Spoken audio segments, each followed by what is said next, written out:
Ah oui, il y a un conseil que je donne assez souvent à mes élèves, là, mais celui-là, j'étais pas prête.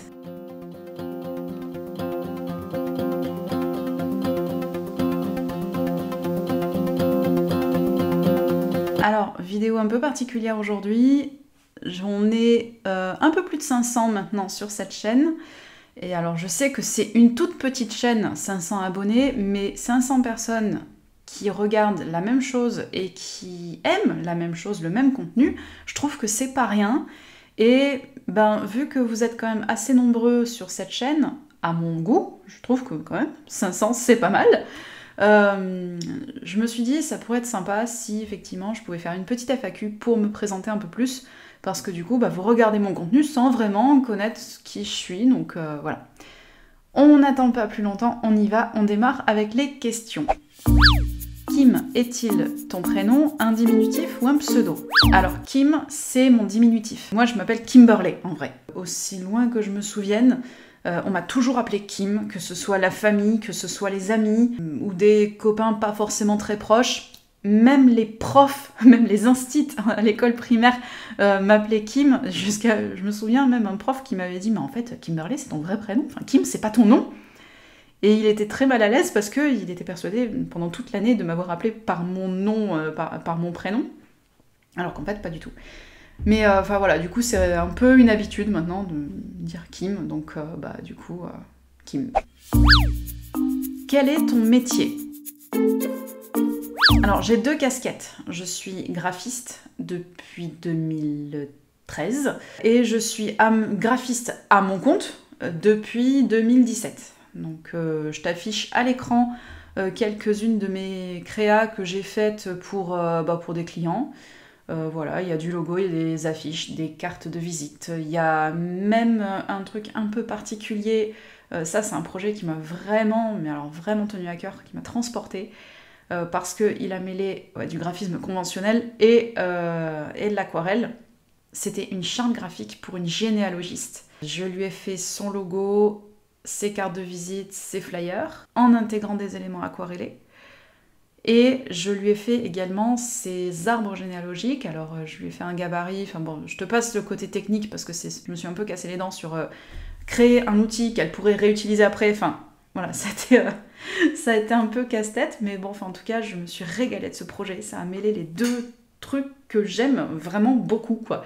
Et je me suis régalée de ce projet-là. Je donne également des cours d'aquarelle à des gens qui viennent en présentiel dans mes ateliers, et également en dématérialisé, mais ça, je pense que tu devrais commencer à le connaître, parce que je mets toujours en description les liens où télécharger mon cours.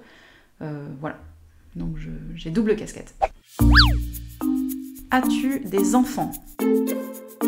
Oui, à l'heure actuelle, j'ai un petit garçon de 3 ans et demi. C'est super important, le et demi. Depuis quand pratiques-tu l'aquarelle? Faut que je raconte un peu ma vie.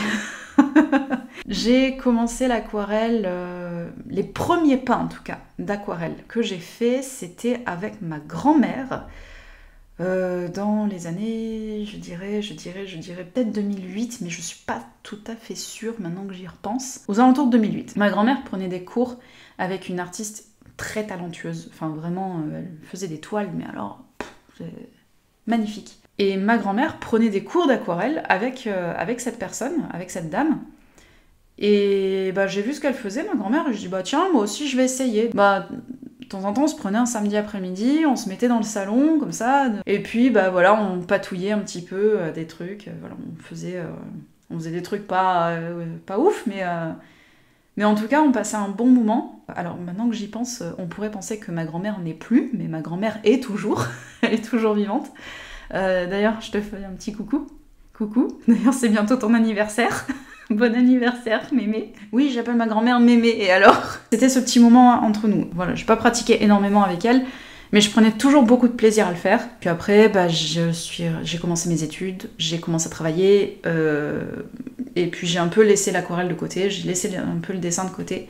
Et c'est en 2018, donc presque 10 ans plus tard, je faisais mes courses dans un magasin, je pense que je peux le citer. Je faisais mes courses à Lidl.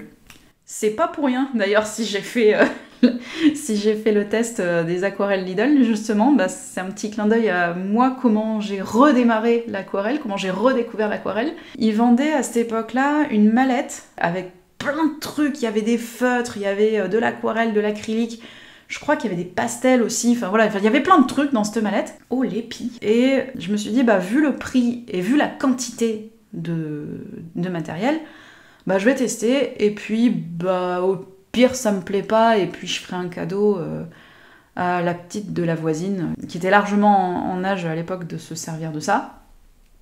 Et puis bon, je me dis, bah, au mieux ça me plaît, et puis j'achèterai du matos un peu plus quali. Et bah la suite de l'histoire tu la connais.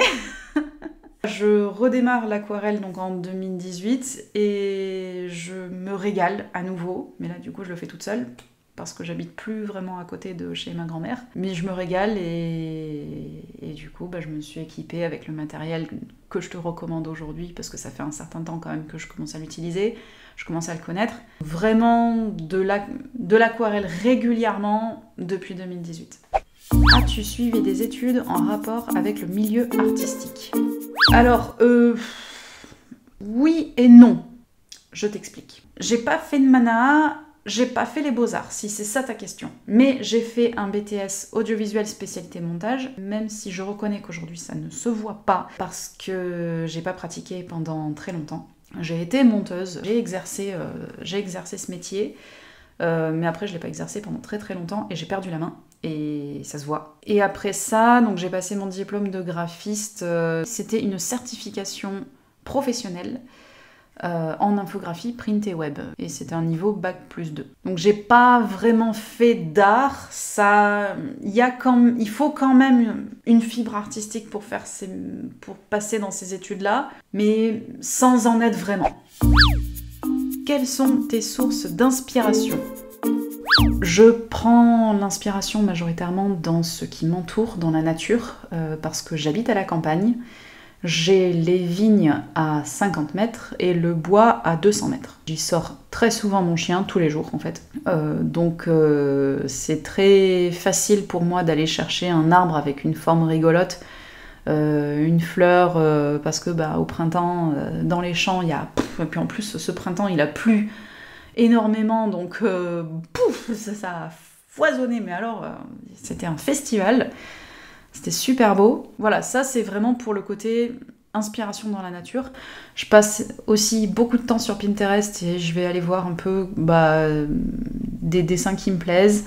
Alors soit je copie pour m'entraîner, mais à ce moment-là je te le montre pas, ou alors je te le montre en disant voilà, j'ai copié sur tel artiste, donc ça c'est ok, hein, pour t'entraîner tu peux copier, ça c'est pas un problème, mais quand je vais créer quelque chose, je vais m'inspirer de quelque chose qui existe, et puis après je vais le réinterpréter à ma façon. Je peux aussi prendre de l'inspiration dans certains films, tu vois, par exemple pour ce que tu es en train de voir à l'écran, c'est une composition que j'ai mise sur Displate, que j'ai créée en m'inspirant des montagnes Alléluia dans le film Avatar. Il y a aussi ma sirène des profondeurs. Là, pour le coup, c'est un mix entre un poisson abyssal et l'idée que je me fais des sirènes dans le livre Harry Potter, pas dans le film. Dans le film, elles ont été interprétées différemment. Moi, quand je lisais les livres, c'est un petit peu comme ça que je les imaginais. Ouais, parce que je suis une grande fan d'Harry Potter. On est d'accord que Le Seigneur des Anneaux, c'est quand même bien mieux, hein. Et puis après, voilà, je puise aussi mon inspiration dans des mythologies. Je suis en train de travailler pas mal sur des personnages. J'ai envie de m'entraîner sur des personnages, donc là je m'inspire pas mal de mythologie, que ce soit mythologie gréco-romaine ou mythologie celtique ou mythologie nordique. Voilà, donc là après c'est en fonction de ce que j'ai envie de faire du moment. Écoutes-tu de la musique lorsque tu peins, et si oui, laquelle? Oh, vaste sujet qu'est la musique pour moi. J'ai des goûts musicaux aussi surprenants que variés.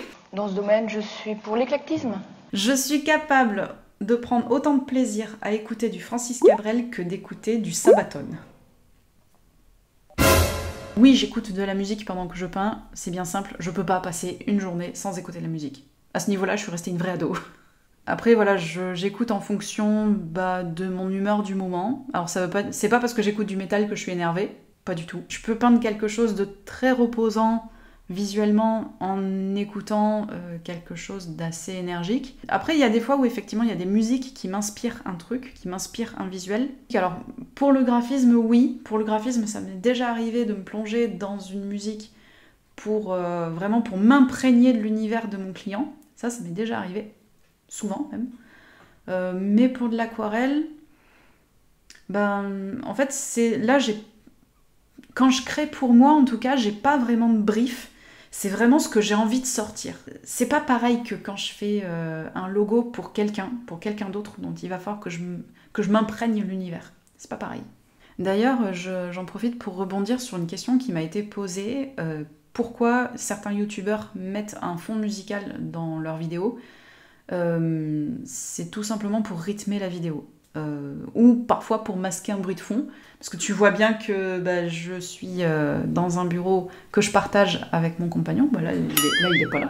En général, j'essaie de faire les facecam quand il est pas là, tout simplement pour avoir le silence dans la maison, qu'il n'y ait pas de risque d'avoir un coup de téléphone, une visio ou quoi. Oui, parce que mon compagnon et moi, on travaille en freelance tous les deux et de la maison. Oui, dans le même bureau, je sais, ça va surprendre beaucoup de monde, mais en tout cas, pour nous, ça se passe bien et c'est cool. Donc ouais, ces musiques-là, ça me sert à donner un peu de rythme, à donner aussi un univers à ma vidéo. Ça participe également à l'univers de la chaîne et de la vidéo. J'essaie plutôt de trouver une musique qui colle avec le sujet quand je te fais un tuto ou une démo ou un truc comme ça. Après, si je dois te parler des musiques que j'écoute, des groupes ou des artistes que j'écoute, je t'ai cité Francis Cabrel et Sabaton. Bon, donc là, pour le coup, on est en mode grand écart, ça n'a juste rien à voir. Je crois même que quand j'ai peint ça, je crois que j'écoutais du Rammstein. Sinon, je peux écouter autant des trucs, quand je te disais des choses très surprenantes, je peux écouter du Gveld, Skald, Eldom, des trucs comme ça. Après, je peux très bien écouter du Mehav, du Enya, du Celtic Woman. Je peux aussi écouter de la musique un peu plus électro. J'ai récemment découvert Alpine Universe. Alors, je sais pas si ça se prononce Alpine ou Alpine Universe. Et pareil, je suis pas sûre de la prononciation parce que je sais pas si c'est pas du gaélique. De Sid ou de Shid, je sais pas comment ça se prononce parce que je crois que c'est du gaélique. Donc voilà, je t'ai dit, c'est très hétérogène. C'est surprenant, voilà, mais en tout cas c'est cool. Et tu ne les entendras pas sur mes vidéos, malheureusement. J'aimerais bien mettre ce que j'écoute. Alors je ne mettrai peut-être pas du métal parce que je sais que tout le monde n'aime pas. Mais il y a des trucs, je suis sûre, ça peut vous plaire. Des choses que voilà, j'ai bien envie de vous faire découvrir. Oups, téléphone qui a vibré. Mais YouTube, en tout cas, fait en sorte qu'on puisse pas vraiment utiliser les morceaux qu'on veut pour des raisons de droit d'auteur. Je comprends tout à fait. Mais du coup, je suis pas tout à fait libre de mettre tout ce que j'aimerais écouter, ou tout ce que j'aimerais vous faire écouter. Donc voilà, du coup, je me sers dans des banques libres de droit fournies par YouTube. Quels sont tes artistes préférés ? Alors là, je pense qu'on parle d'aquarelliste.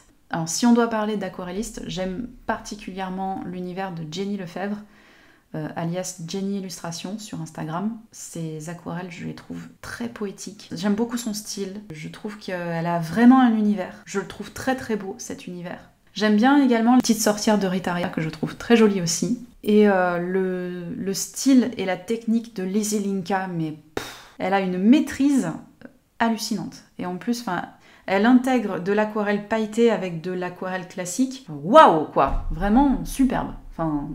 Je suis à chaque fois bluffée. Je suis vraiment bluffée de voir ce qu'elle fait. J'ai également récemment découvert le travail de l'atelier Rêve Doré. Alors là, ce sont des enluminures. Je suis pas certaine que ce soit de l'aquarelle. Elle s'inspire de créations du Moyen-Âge pour faire des bijoux.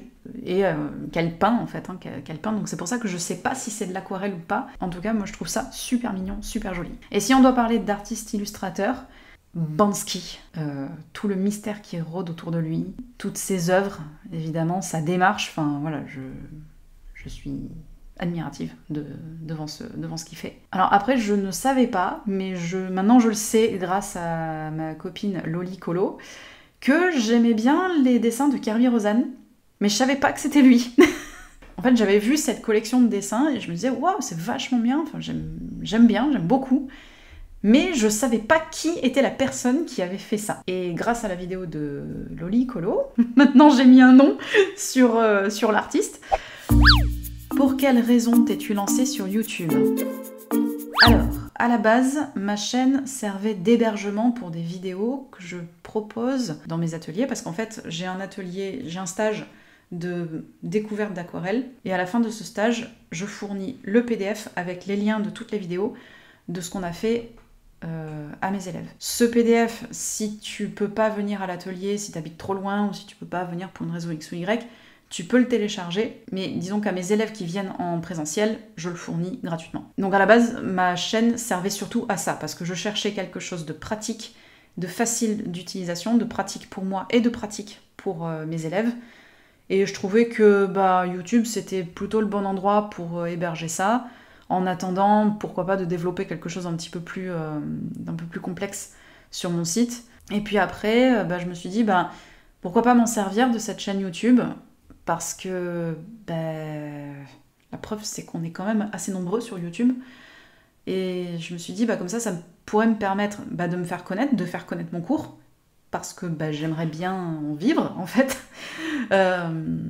De faire connaître mon cours, de faire connaître ma façon de fonctionner. Ne cherche pas les vidéos de mes cours, elles sont en non répertorié. Il te faut le lien pour pouvoir y accéder. Et après, je me suis dit, pourquoi pas utiliser cette chaîne pour pouvoir élargir mon public et faire connaître mon cours dématérialisé et aider des gens qui galèrent à l'aquarelle et leur proposer mon approche. Je dis pas que c'est la meilleure, mais en tout cas, je pense qu'elle peut convenir à certaines personnes. Et puis en même temps, c'est pour faire un peu de fun, c'est pour partager des trucs. D'ailleurs, j'ai pas mal d'idées sur ce que je pourrais faire sur cette chaîne. Alors, pour l'instant, comme tu le sais peut-être, j'ai un tout petit coin de bureau pour pouvoir faire mes vidéos, mais dans quelques temps, j'aurai un bureau un peu plus grand. Donc je pourrais faire un petit peu plus de trucs, et j'ai plein d'idées sur ce que je vais faire, et je pense que ça peut te plaire. Donc en gros, YouTube, c'est pour partager mes connaissances et pouvoir espérer en vivre, tout en vous proposant aussi du contenu gratuit, en faisant des tutos, en vous montrant des techniques. Voilà. As-tu suivi des tutoriels aquarelle sur YouTube? Oui, et ça m'arrive encore, parce qu'on n'a jamais fini d'apprendre. Quel conseil donnerais-tu à quelqu'un qui veut se lancer dans l'aquarelle et qui débute de zéro? Abonne-toi à ma chaîne. Non, sans déconner. Effectivement, il y a plein de conseils que je donne pour des débutants sur ma chaîne, mais s'il y a vraiment certains conseils que je voudrais donner en plus, apprends à utiliser ton pinceau avant d'en faire une collection. Je suis sûre qu'il y a plein de choses que tu peux faire avec ton pinceau que tu soupçonnes pas. Apprends à utiliser tes couleurs, tes pigments, ta palette. Pareil, je suis sûre qu'il y a des couleurs que tu as dans ta palette, mais que tu ne soupçonnes même pas. Hier, j'ai donné cours à une de mes élèves. Elle me dit, mais moi, tu vois, j'ai une petite palette, j'ai que 12 couleurs, c'est une petite palette que j'ai achetée pour pouvoir transporter facilement. Et au final, on a fait un nuancier avec sa palette, et il y avait des couleurs qu'elle ne soupçonnait même pas avoir à sa disposition. Il y a un conseil que je donne assez souvent à mes élèves, et autant, tu vois, j'étais prête à donner des conseils du style rajoute de l'eau, appuie un peu plus sur ton pinceau, n'appuie pas autant sur ton pinceau. Ça, j'étais prête à les donner. Ça, je savais que j'allais donner ces conseils-là. Mais celui-là, j'étais pas prête. Respire. Respire.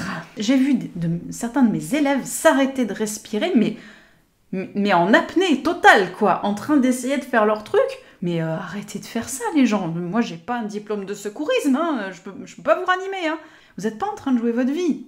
Cool, quoi. On va y arriver, puis au pire, tu rates ton aquarelle, c'est pas grave, tu recommences. Un autre conseil que je peux donner, il y a beaucoup de gens qui vont vouloir voir ce que tu fais, parce que dès que tu commences à faire un art visuel, la peinture, le dessin, du graphisme, peu importe, ces trucs-là, il y a plein de gens qui vont commencer à venir voir ce que tu fais et vouloir te donner des conseils, de dire « Ah oui, ça, tu vois, t'aurais pu le dessiner comme ceci, t'aurais pu le dessiner comme cela. » Déjà, interroge-toi si ces gens savent dessiner. Parce que moi, personnellement, j'ai reçu plein de conseils que ce soit en aquarelle ou en graphisme, de gens qui ne savaient absolument pas de quoi ils parlaient. Donc cela, next, continue ton truc. Il y a même des gens qui m'ont dit « laisse tomber le dessin, ça mènera à rien, c'est pas ton truc ». Si tu prends du plaisir à le faire, si tu prends plaisir à faire tes aquarelles, tes dessins, ton crochet, tes tricots, la menuiserie, j'en sais rien, fais-le. Tu prends plaisir à le faire, c'est pas parfait, on s'en fout. Enfin, tu joues pas ta vie là, tu joues pas la vie de quelqu'un. C'est un loisir, ça te détend, ça te fait du bien, fais-le.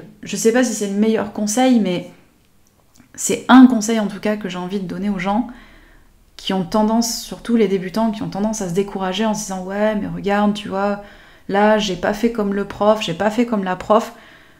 Dis-toi que ton prof ou ta prof, ils ont recommencé le modèle 25, 30, 40 fois avant de te le montrer devant toi, donc forcément, ils maîtrisent mieux le geste. Mais eux aussi, ils ont été dans ta galère. Donc tant que tu prends du plaisir à le faire, continue l'aquarelle, continue le dessin, continue à créer. Et je pense que c'est sur ces belles paroles que je vais arrêter cette FAQ. Je pense qu'elle est suffisamment longue. Comme d'habitude, le petit pouce en l'air si ça t'a plu et le bouton s'abonner et la cloche pour pouvoir rester informé des nouvelles sorties de vidéos. Toujours la newsletter aussi si tu veux aller un peu plus loin dans ce contenu. Les commentaires sont les bienvenus. J'essaie de répondre au maximum à tous les commentaires. Et puis, je te dis à bientôt pour une nouvelle vidéo. Salut! Ah! Le téléphone qui a sonné. Je vais mettre en mode avion. Voilà. Ah! Laissez-moi tranquille.